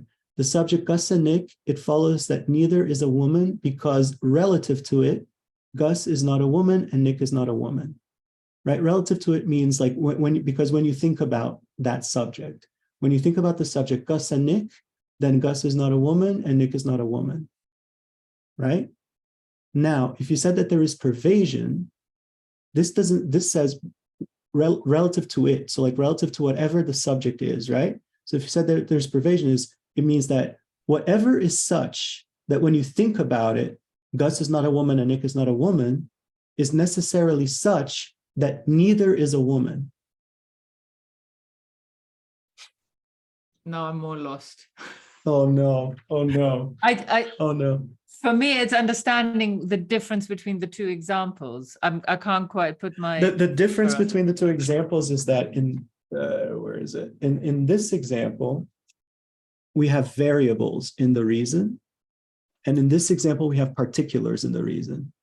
Here we say the first one is not a woman, the second one is not a woman. The first one of what? The second one of what? Depends on what the subject is. Here, we're saying Gus is not a woman and Nick is not a woman. no matter what the subject is, we know what we're talking about, Gus and Nick. If I said to you, let's say we're saying, hey, how's it going? Now, let me ask you a question. Is it true that the first one is not a woman and the second one is not a woman? You said to me, the first one of what? The second one of what? You don't have a way to answer that question until you know what the subject is. But if I came to you and said, hey, is it true that Gus is not a woman and Nick is not a woman? You say, yeah. That, you know that that's true. It doesn't refer back to anything else. It's not referring back to something else that you have to look at, right? That's the difference between these two. And I just want to be clear, this is not pedantic. This is not like splitting hairs. Lots of logic goes wrong here, right? What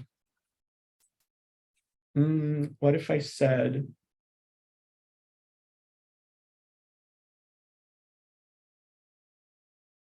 take the subject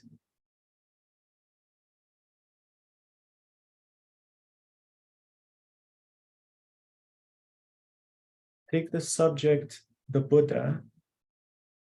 It follows that it exists because Shakyamuni was born in India a long time ago.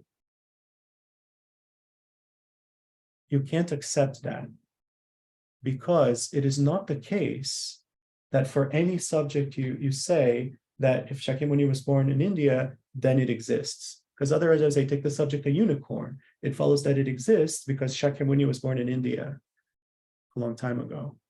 Shakyamuni was born in India a long time ago doesn't prove that just anything exists, right? Now, it was born in India a long time ago proves that it exists, whatever the it is. If something was born in India a long time ago, then that thing exists. So subject Shakyamuni, it exists because it was born in India a long time ago. That's right. The subject Shakyamuni, it exists because Shakyamuni was born in India a long time ago. There is no pervasion.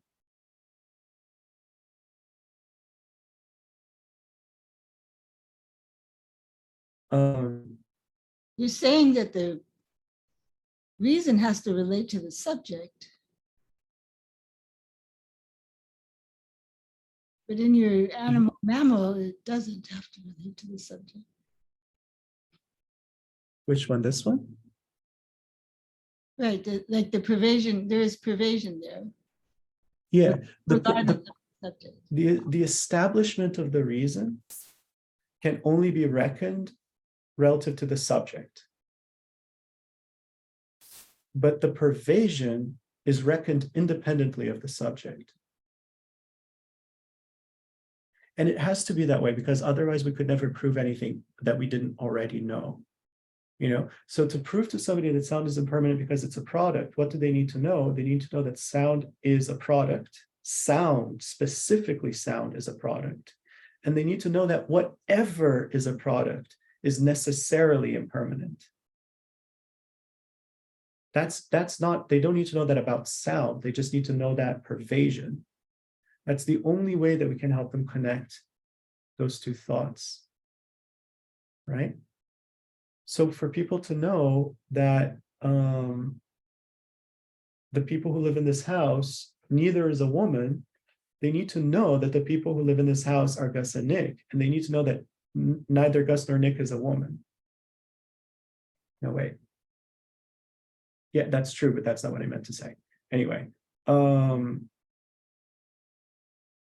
here, let me actually do this.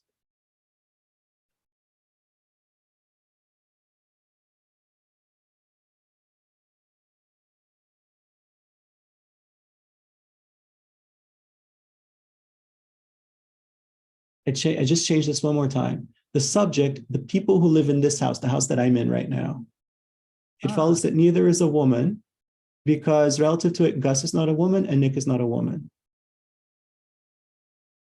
That makes right? sense. Oh, does that help? Okay. If only I'd thought to do that before. Okay. The subject, the people who live in this house, relative to it, neither Gus is a woman nor Nick is a woman. But it is not the case that if relative to something, Gus is not a woman and Nick is not a woman, then neither of whatever it is that we're talking about is a woman. Here,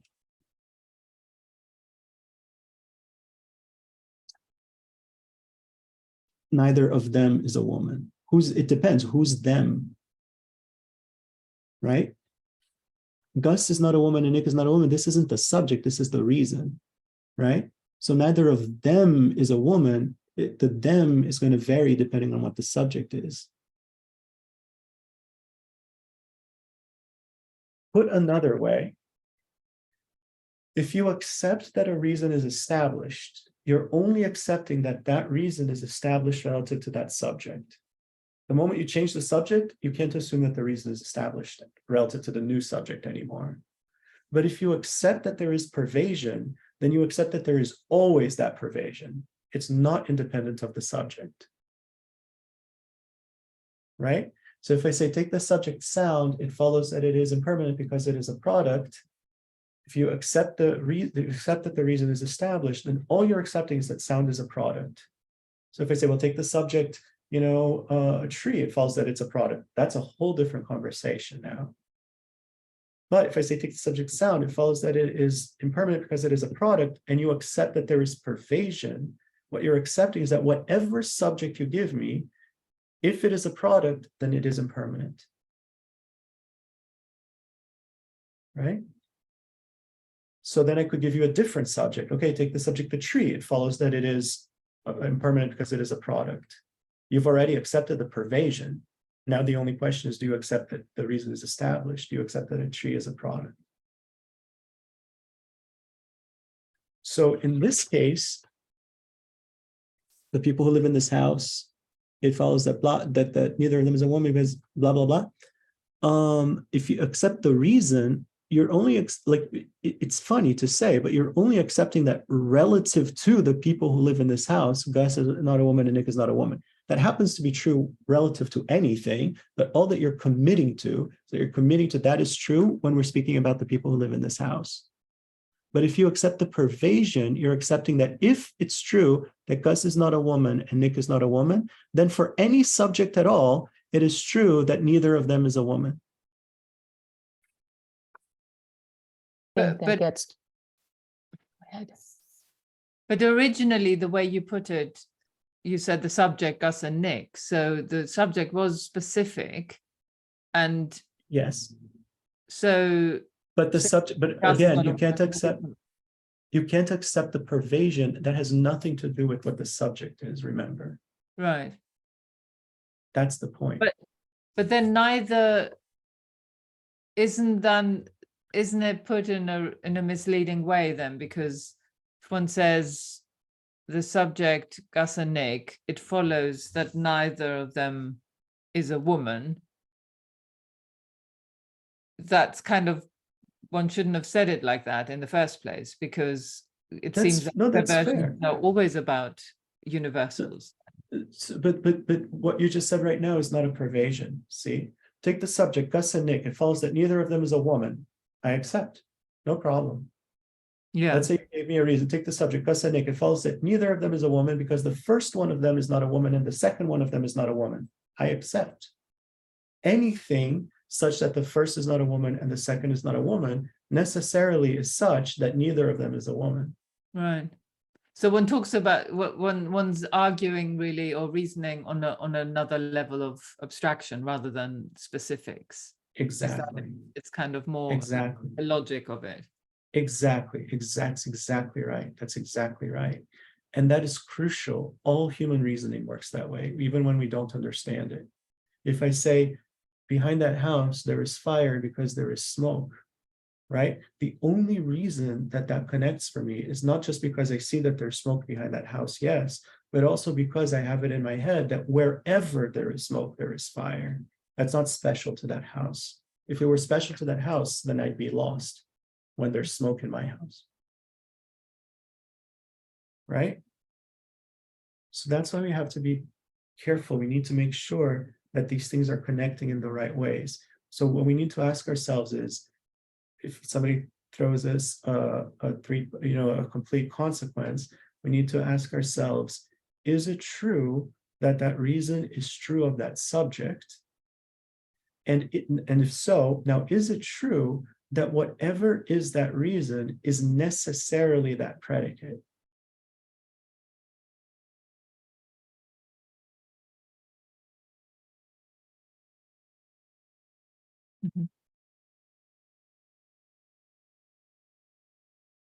So even if we made it even one step more simple, I said, take the subject, me. It follows that it is not a woman because Gus is not a woman. Right? So take the subject me, it follows that Gus is not a woman. That's true. So the reason is established. But if I accept the pervasion, what I'm accepting is anything in the world relative to which I can say Gus is not a woman, I can say it is not a woman. That's what the pervasion would imply. And that's not true.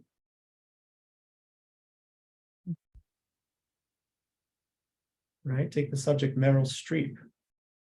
It follows that it is not a woman because Gus is not a woman. There's no pervasion. It's true that Gus is not a woman relatively. You can look at Meryl Streep and still Gus is not a woman. That's true. You know, so the reason is established. The subject Meryl Streep, Gus is not a woman. The reason is established. But to say, you know, whatever is such that Gus is not a woman, necessarily such that it is not a woman, that's not true. Is it fair to say then that if you are claiming there is pervasion, then the only way you can claim that is if you could put absolutely anything in the world into the subject, that would still hold up? Yes. Just wanted to make sure I'd understood correctly. Exactly. And that includes non-existence also. Right? So you can't say, take the subject unicorn, it follows that it exists because snow is white. Well, the reason is established, snow is white. Well, let's just go with that for now. Snow is white, but it's not the case that if snow is white, then whatever you're talking about exists.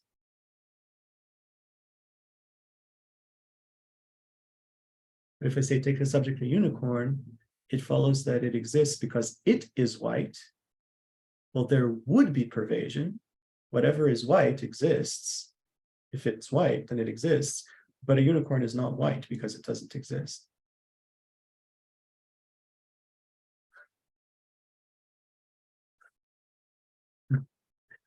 Okay. I hope I haven't scared you off. Yeah. There's a reason that this, what I'm about to say first is not technically correct, but just for now, the subject, the unicorn, it follows that it exists because snow is white. Right? Now, this is the part that's incorrect, but for now I'll say, you can't say that the reason is not established because snow is white. Relative to a unicorn or relative to anything, snow is white. Right? But it is not the case that if relative to something snow is white, then that thing exists. Because relative to a unicorn, snow is white, but a unicorn doesn't exist. There's no pervasion. There's no pervasion between snow being white and something existing.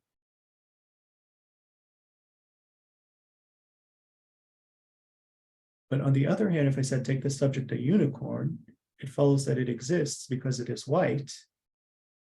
Well, that reason is not established. It there is referring to the unicorn because that's the reason is referring back to the subject. Right? So it's not the case that a unicorn is white. A unicorn isn't any color. There is no unicorn. So there we'd say the reason is not established.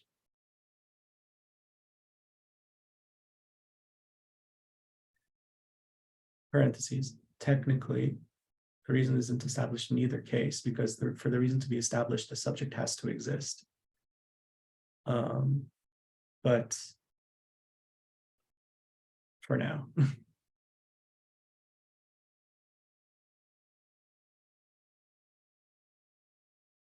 Anyway.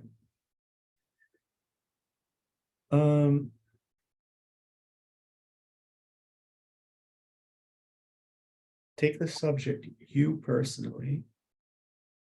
It follows that it is a little smarter than it was 2 hours ago because it has been trying to understand what the hell we're talking about.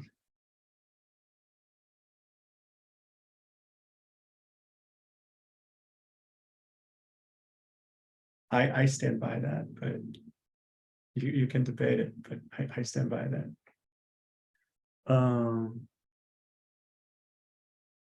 And I mean that, like, it doesn't matter, even if you feel like you didn't understand, if you are trying to understand, you are building new neural pathways. You are becoming smarter, frankly. And the more you do that, there will come a moment when it will click. And it's not like this, it's not like every time you try to understand something and you don't, that's lost. No, that's in the bank, you know. It really is. And forget from a karmic point of view, of course, it's not only in the bank, but it's multiplying. But I just mean even in like a neuronal level. So with that understanding, with that thought, then let's think about, if for those who think about things in these terms, if you do, you can think about the karma that's been created in each mind stream in the time we've been together. It's already starting to multiply, and it's not going to stop as long as we protect it. And so we can think about, we want that to move our minds only towards experiences and actions that will ultimately be of the greatest possible benefit to all beings. Directions that will bring us more and more clear, correct understanding, more and more compassion, more and more loving kindness.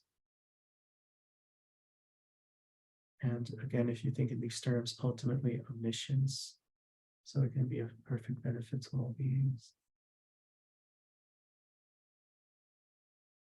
If you feel a connection to Kyabje Lama Zopa Rinpoche, then you can also think, may all of our positive potential also be so that the conditions are perfectly suitable for Rinpoche to manifest again, to help us, which is his wish.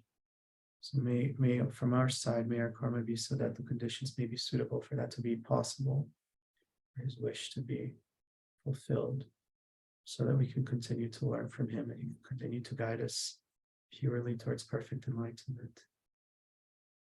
May we rely on him in the most beneficial way possible. And then if you'd like, we can also close with the dedication that Rinpoche always recommended, so that in order to protect the positive karma that we created, we can think that to the 3 merits accumulated by myself, all the Buddhas and Bodhisattvas, and all universal sentient beings who are completely empty of inherently existing from their own side, but who definitely exist as dependent arisings. May I, who am completely empty of inherently existing from my own side, but who definitely exist as a dependent arising, quickly attain the state of perfect enlightenment, which is completely empty of inherently existing from its own side, but which definitely exists as a dependent arising. In order to lead all universal sentient beings who are completely empty of inherently existing from their own side, but who definitely exist as dependent arisings, to that perfectly enlightened state, which is completely empty of inherently existing from its own side, but which definitely exists as a dependent arising. And may I do that by myself alone, who am completely empty of inherently existing from its own side, but who definitely exist as a dependent arising.